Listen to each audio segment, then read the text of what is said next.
Let's go. Episode 3. Damn, this took some time, didn't it? Yeah, it took a shitload of time, man. Yeah. Well, we had a pretty cool lineup to discuss, but obviously, so many things ended up coming up. So we're still here, and we're still here to talk about some really interesting topics. So, considering that we've kind of pushed our timeline forward, the most interesting spectacle that we're looking forward to is something that's going to be happening in 2 weeks. UFC 263. If you guys caught our first episode, we actually had a snippet where we discussed who Izzy's next opponent should most likely be. Karan advocated for Robert Whittaker, and I would say I was kind of on the fence, but I just kind of had a hunch that they might give it to Vettori next. But at the end of the day, it was just something that we were discussing. Turns out it is Marvin Vettori. I think this just comes down to the fact that Whittaker wanted a later fight date. Izzy wanted to fight now, and that's the reason that Vettori got it over Whittaker. Correct? I suppose I'm not too sure about that, but also, if Izzy takes this again, it sets up a much bigger fight for him and Rob in the future. You know, it just sort of solidifies the fact that he is he is at the end of the day the 185-pound champion of the world. Because no matter what happened with him and Jan Blachowicz, at his weight he's still the king in my eyes. So I think that this fight sets up for sets up for an even bigger fight with Rob in the future. I hope it does. And I hope that Rob gets one more win before he fights Izzy. Do you think that Rob needs another win? Don't you think that at this point, like, Rob is ready to fight Izzy next? I think he is. But I would also love to see Rob fight Jack Hermansson as well, because Jack Hermansson in that division, I think he's the dark horse of that division. You know, he was just tearing through guys, and Vettori beat him, but he's just improved his skill set so much. He's so good he's just so good everywhere. He's got the scariest grappling in that division, I feel, after Vettori. And I don't know. I feel like Rob should face somebody just to stay active. You know, I feel like he should. Okay, fair because enough, even Izzy fair needs some enough. time off after that. After all that Izzy's Absolutely. been doing since last year, I think that Izzy needs some time off as well. You know, between fights. So I think that at the end of this year, I think that Izzy and Rob can make for a very, very good fight in December. Yeah, I think a lot of people have been talking about what's going to be going on there, because right now we're at a very important phase, right? Because we're currently setting up what the end of the year could look like, because a lot of fighters take that crucial 6 months off after their fights. So where do you think this fight goes? I know we discussed it last time, but just as a refresher, where do you see this fight going now that it's made? Well, there have been there have been quite a few developments in both these guys' careers after they fought each other. You know, Izzy went on a tear after he beat Marvin Vettori. He happened to win his title, right? I mean, a couple of fights after that. Vettori, on the other hand, has gone on a 5-fight win streak since he lost to Israel Adesanya. He's really stepped up his game. I think that one thing that is different about Marvin Vettori in all of his last fights, in all of his last 5 fights, compared to what he was when he fought Israel Adesanya, is the fact that he uses his strikes to set up his takedowns and wear on his opponents for 3 rounds. Because if you look at all of his fights ever since then, he's won all of them via unanimous decision, except one against Carl Robinson that he won by rear naked choke, I think. Yeah. He won that fight by rear naked choke, but he's won all of these fights by decision, and he's dominated every single one of his opponents. Yeah. Which is incredibly hard to do at that division, man. I mean, everybody's just so good. And I'm telling you, he did that to Jack Hermansson. He beat him by unanimous decision. I mean, nobody does that to the guy. It's just that you don't see somebody doing that to a guy of that caliber, of that skill set. So this is a guy who's got that tenacity to go the 5 rounds with Izzy, because we all know how incredible Izzy's stamina is. I think if there's one thing that sets him apart from everyone else in the division, it's the fact that he's able to go all guns blazing all 5 rounds, and you don't see many. Or Izzy? To that. Izzy. Yeah, and the only person who could potentially counter that could probably be someone of Marvin Vittori's caliber, because I think Jan pretty much set out that little blueprint. He put it out there. He exposed Izzy's ground game, and I think that's going to give Marvin Vettori maybe a little bit of a boost in confidence. When he gets to know that, okay, he's probably got an edge. He's probably got an upper hand in something. In Izzy's first fight with Marvin Vettori lost the first 2 rounds for sure, very very, very clearly, very without any debate to that. But in the third round, Marvin Vettori managed to get three very good takedowns and managed to stay on top of Izzy. Now, Marvin Vettori was the first guy that sort of exposed that part of Izzy. He was the Okay. first guy that was able to take Izzy down in the third round, wear on him, beat on him, and score points. He won the third round, and he won that fight and he lost that fight by a split decision to Izzy. Right. So it was a close fight. Eh, he did dominate Izzy that well in the first fight. You know, in the last round of the Yeah. first fight, which made that fight so exciting, which makes this rematch so much more exciting because you see what he did to Kevin Holland, man. Kevin Holland's a devastating striker. He's a devastating striker. He's very good everywhere. You saw what he did to Jacare Souza. I think that was one of the scariest knockouts I've ever seen in my life because it was just so unpredictable. And from the ground, yeah. But but basics win fights. And Marvin Vittori's basics and his strength is just something unreal, man. Like that He guy looks just looks huge so for that jacked. division. He He just looks huge. is so And if you big look at for that his and division. if you look at his recent training footage, that guy is jacked. That guy is so fucking strong. And at the heavier classes, whether you like to believe it or not, strength does matter.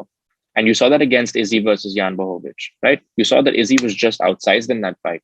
And I think that Marvin Vettori knows and has learned how to use those different very effective weapons of his in a very effective way. And I think that's what he's going to do to beat Izzy in this fight if he does. But I don't think that it's going to be such an easy task for him because Izzy's an absolute monster. He's the champion of the weight class for a reason. He was on an absolute tear. He was undefeated going into his fight against Jan Bohovic, and everybody gave him a good chance. Everybody gave him a good chance. He's not outsized in his own weight division, and he knows how to use his tools against these smaller guys. Absolutely. So where do you see this fight going? If you have to predict a winner for this, where would you see this going?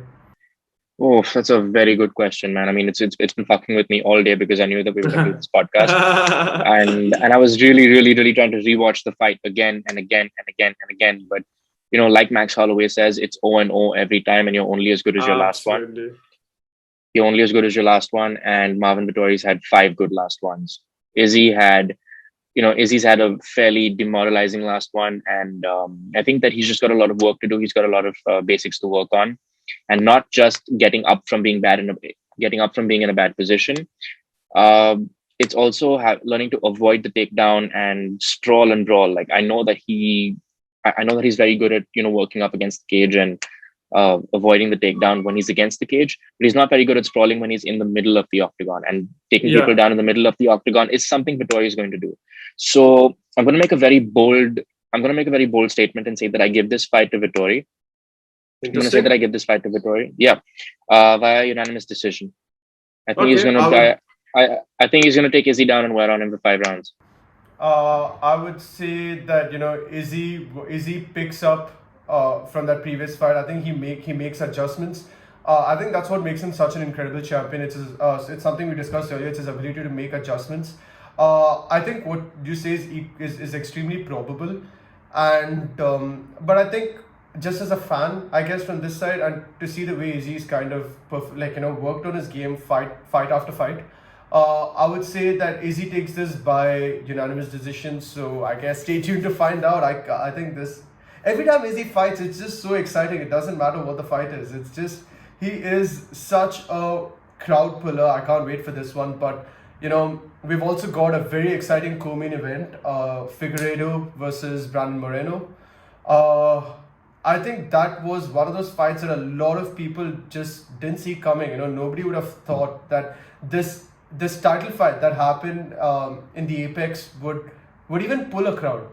People must have just slept on that. Most people didn't even realize that title fight was happening, and in all honesty, that was such an exciting flyweight bout because earlier Figueiredo ended up dismantling Joseph Benavidez, right? A veteran. That was straight up murder. Dismantling is putting it mildly. That was straight up fucking murder. And the last fight that Brandon Moreno had was against Brandon Royval, which I think he took by decision. I think he went 3 rounds. So and a lot of people thought that this is a guy who they didn't exactly, I wouldn't say underestimate. He's someone who went 5 rounds with Sergio Pettis and whatnot, but to a larger extent, an undercard fighter, Figueiredo, someone who's headlined bout after bout. And I think many people thought that this fight would go somewhat similar to the one where Figueiredo fought Alex Perez, right? Clearly, absolute battle. I would argue somewhat controversial because some people felt that with that point deduction in the third round, Where he fight, kicked him in the cup. yep, that the fight could have edged towards Brandon Moreno, because the biggest point here was that everyone gave that third round to Figueiredo, right? The question lay in the scoring for the fifth round, right? Because I think one thing, if I think we might agree on, is the fact that Brandon Moreno got consistently better round after round. He proved to have an incredible chin. And one of the reasons I find this so fascinating is because we've got a stylistic matchup of power versus speed, right? Power versus speed and power versus volume. The biggest difference in these two. I'm sorry to cut you off, but the biggest difference between these two is the fact that they're so similar in terms of their fighting styles, but they're so different at the same time. Because Figueiredo is just this big guy that he just looks like a fucking featherweight, man. He looks like one, hits like one. He just walks all these flyweights down like one. And Moreno is very volume heavy when it comes to putting punches together, putting kicks together, and he's got a chin and a half, man. That guy. Absolutely. Oh fuck! The amount of punches that guy took and kept walking forward. He can take a fucking beating, but you can only take a beating so many times. And you have to keep in mind that these guys fought on the same card 3 weeks prior to that title fight. Exactly. Yeah. Both of these guys cut weight. Both of these guys went to this. Sorry, Figueiredo beat Benavidez the second time in the first round. In the first round or second round? I think it was the first round. But I think the important part was both of these guys cut a lot of weight. But obviously that weight cut had a lot more effect on Figueiredo because the guy is just much bigger. Oh yeah. When he walks around. Yeah. I don't think Brandon Moreno really had a tough time cutting weight. He walks around at that. You can see the difference, the size difference between these two. Yeah. He walks around much lighter for sure. Yeah. So his ability, like also the fact that he's got this insane Mexican heritage where he's got this fantastic chin, he's got the fantastic cardio, he's got the fantastic skill set, he's got the finesse when he's fighting. His movement is fantastic, really but also just the fact that his output he's able to put so much more out in terms of him doling out more punishment in terms of volume, because you can't put out that sort of volume unless you've got that sort of conditioning after cutting that sort of weight. He doesn't cut that much weight, and it shows. That's why he consistently got better. When he got kicked in the cup, it was fucking brutal. Like you can't, absolutely, you don't perform like that, man. So he took his 5 minutes. He took the whole 5 minutes. He took his time, and he came back, and he, in my eyes, Moreno won that fight. Very, very, very, very decisively, because he got takedowns as well. It's not just the fact that he was letting out more shots. And that's the point I wanted to draw towards, because this is a guy who is smaller, who very easily took Figueiredo down. But I think the crucial point here is that yes, they counted as takedowns, but he ate a lot of damage, because the way you see it is that when both of these men are standing up and fighting, he's got that agility to move when he's on his feet. He's able to duck, he's able to dodge, he's able to sort of sidestep Figueiredo's power punches that he throws, right? Now, on the other hand, when he's not in full mount, when he's just managed to take Figueiredo down, he's just a sitting duck, and Figueiredo was just landing elbows and punches. He barely got any ground and pound on Figueiredo when he had him down. In fact, I could argue that Figueiredo did a lot of damage to somewhat rock Moreno when he was taken down. Right? And I think that's what statistically gives him points on the scorecard, but also it's also the reason why he eats quite a bit of damage. And there's a lot of reasons for both of these guys to do well in the second fight. All I know is that we're in for fireworks on this fight card. One sec. Yeah, fly. Yeah, okay. I saw that. Yeah. Mosquito. Yeah, motherfucker flew away. Yeah. So. There's a lot of reasons for both of these guys to win the fight. But there's more reason for this fight to just be an exciting piece of action for everybody to see. I'd put my money on Figueiredo getting a knockout win by the third round. Anytime before the third round. That's my bet. What do you think? You think if it goes beyond the fourth round, he's going to get a knockout as well? Like, you think that Figueiredo might get the knockout after the fourth round? If you predicate that on the fact that he's worked on his precision, then yes, and his like all this, I'm saying this based on the fact that he's made adjustments to his cardio and his precision. Like the only two things that I'm looking at, because he was excellent on the ground, right?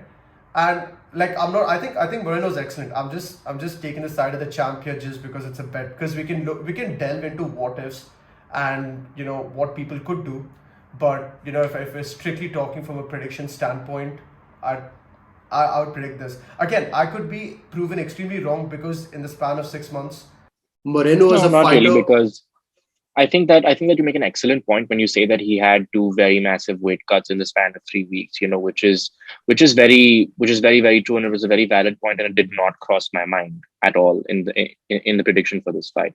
My prediction for the fight was going to be that Moreno sort of took this fight by unanimous decision, or he TKO'd Figueiredo very late in the fight. Like he wore him down, he beat on him, sort of like Yeah. Max Holloway versus Brian Ortega, where Brian was just not going away, but then Max just kept peppering him and peppering him and peppering him with Yeah. shots, which If just it's I think if it's a Moreno TKO, the only likelihood is anytime in the championship rounds. I don't see it happening before that. I think you've got to. okay. Yeah, fair enough. Yeah, That's no. a Even, very, very. even I predict that it's going to happen late in the fight, but I think he's going to take this fight by TKO in the fourth or the fifth round, maybe end of Interesting. the third. Yeah.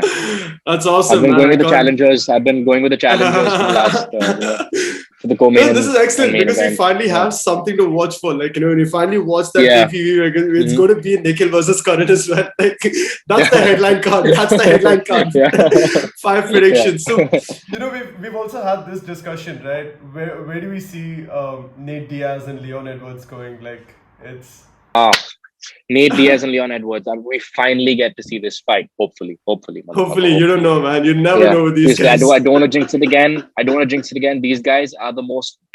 After Leon Edwards versus Khamzat Chimaev, I think this is one of the most cursed fights because it's been rescheduled twice, and I'm not saying anything about it, but I do think that Leon Edwards will take this fight via unanimous decision, or he's going to TKO Nate Diaz in the early on in the fight, or he's going to beat him by unanimous decision over the course of the fight because his skill set is just more refined. And like I said, now in the case of Beneil Dariush and Tony Ferguson for so long has relied on being so unpredictable and being so wacky, and guys hadn't figured that out, because guys just couldn't figure him out. When your basics are as strong as somebody like Charles Oliveira, like Beneil Dariush, like Justin Gaethje in his fight against Tony Ferguson, everybody just used conventional stuff that worked. I'm not saying Nate Diaz is, his basics aren't strong. I'm just saying that he's relied on adversity to be his friend. He's relied on the other guy wearing down to be his friend and to be his reason to win, which doesn't always work against a guy like Leon Edwards. If you stand at the end of Leon Edwards' punches, you stand at the end of his kicks, you let him take you down, he will wear on you. He will turn it up as the rounds go on and on and on and on. Even if you have cardio like Tony Ferguson, even if you have cardio like Nate Diaz, when your basics and fundamentals are not as good as these guys, it just you just don't win fights. Your jiu-jitsu can be as good as Charles Oliveira, but Donald Cerrone still beat him. Right? Donald Cerrone still got his Donald Cerrone very early on in his career beat Charles Oliveira with I think ground and pound. Yeah, he just stood over him and ground and pounded him, just because his basics were far better than Charles Oliveira's, and these guys just don't work on their basics as much, So Tony Ferguson got beaten because of that, because he was relying on wacky shit. He was relying on one thing. He wasn't chaining stuff together. Beneil Dariush did one thing where he kicked the back leg of Tony Ferguson. That scared him into being taken. That scared him into standing up, and eventually got him taken down and beat up over the course of the fight. And those guard passes were like butter. Like I've never seen guard passing like that, like simple guard passing like that against a guy like Tony Ferguson. So, do you want to, for the people who watch this, and me included, how would you define guard passing? What is it? Could you break that down? Okay. So The ability to pass somebody's guard means that you need to get past the legs and get into an advantageous position, i.e., side control or half guard or full mount. Okay, Okay. so when you are in somebody's guard, when they wrap the legs around you, you are very susceptible to being caught in a submission. When you pass somebody's guard, and when you pass that guard, it's very hard to do that because a lot of guys are very good at keeping. A lot of guys and girls are very good at keeping people in their guards. Like for the longest time, Nate Diaz had one of the scariest guards in MMA. But now with guys like Leon Edwards, whose wrestling for MMA is so good, a good guard doesn't really matter because if you have a good guard, you're just going to get ground and pounded, right? You're going to get pop shotted, and your guard is going to be passed, and your jiu-jitsu is not your wacky jiu-jitsu isn't going to matter that much anymore. Mm-hmm. Nate Diaz did a lot of does a lot of very basic jiu-jitsu, and when I say basic, I don't mean remedial. I mean that he does simple shit, but he does simple shit really, really well. So he'll pull off So a he conventional focuses triangle. on his basics when it comes to his jiu-jitsu. Exactly. Yes, Like, but to win a fight it's a very it's going to take different way dynamic. more than that, and you've got to execute Yeah. it perfectly. And I think in this case, Leon Edwards isn't just like a ninth or 10th or an unranked contender. He's going to know how to overcome those simple strategies. You've got to have a few tricks up your sleeve. He's been there, done apart from that your with guys basic like Kamaru Usman. things. He's been there, he's done that with guys like Kamaru Usman. He's been there, he's Fair. done that with guys like he's been there with guys like Rafael dos Anjos, beaten him, Gunnar Nelson, Donald Cerrone. He's beaten all of these guys. It's no joke. Fair. And at welterweight nonetheless. At welterweight. Yeah. So Nate he's been Diaz there has fought for- most of his career. Nate Diaz has fought most of his career at lightweight. Right? So it's a different dynamic. It's a different. It's a completely different ball game when you're fighting guys like when you're fighting guys like Leon Edwards, who was so good everywhere, man.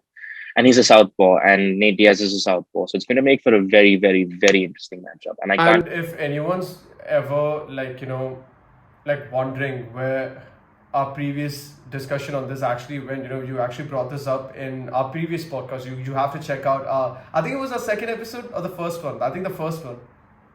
It was our first episode because that's where Leon Edwards and Nate Diaz were supposed to fight until that got canned. Very unfortunate, but yeah, we did bring that up, and that's exactly where you brought this up as well. And yeah, I just had to mention that. Sorry to cut you off. I just had to mention that before I forgot. Make sure that's big call to action. Make sure you check out our first episode. But yeah, man. But in a gist of it, like I do agree with you. I see Leon taking this through, but regardless of how refined Nate Diaz's current game is, considering he hasn't really fought a whole lot, I would say, in the past 4 to 5 years.